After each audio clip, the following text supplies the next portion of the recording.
ভাঙা সদরপুর চর ফেডারেশনের জাতীয় জামাত ইসলাম কর্তৃক মনোনীত প্রার্থী মাওলানা সরোয়ার হোসেনের দাঁড়িপাল্লা মার্কাজ নির্বাচনী মিছিলের এ পর্যায়ে যারা এখানে উপস্থিত আছেন সকলকে আসসালামু আলাইকুম। ওয়ালাইকুম আসসালাম। সংগ্রামী ভাইরা আমার, আপনারা জানেন শহীদ কাফেলা বাংলাদেশ জামাত ইসলামী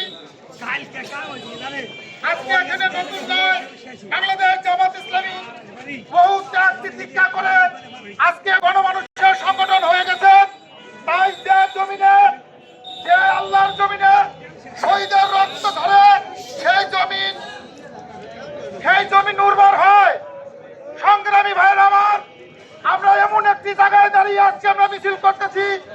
বাংলাদেশ জামাত ইসলামী সহকারী সেক্রেটারি জেনারেল জনাব আব্দুল কাদের মোল্লা, তাকে এই গত 18 বছরে আওয়ামী লীগ সরকার নির্মমভাবে মিথ্যা অপবাদ দিয়ে শহীদ করেছে।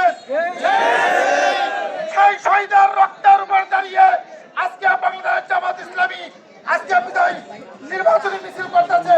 সংগ্রামী ভাইরা আমার, বাংলাদেশ জামাত ইসলামী আজকে প্রতিটি ঘরে ঘরে ন্যায় ও ইনসাফের ভিত্তিতে একটি রাষ্ট্র গঠনের জন্য প্রাণপণ চেষ্টা চালিয়ে যাচ্ছে।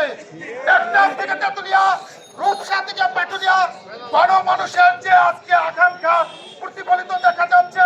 ইনশাআল্লাহ আগামী 12 তারিখ সেই ব্যালটের মাধ্যমে তাদের মোল্লার মিথ্যা অপবাদের মৃত্যুর জবাব দেওয়া হবে ইনশাআল্লাহ। ভাইরা, লাঙল দিয়ে আমরা জমি চাষ করেছি, তারপরে ধান লাগিয়েছি, নৌকা দিয়ে সেই ধান বাড়িতে নিয়েছি, এবার দাঁড়িপাল্লা দিয়ে মাপার সময় এসেছে। বছর কৃষক শ্রমিক কি উৎপাদন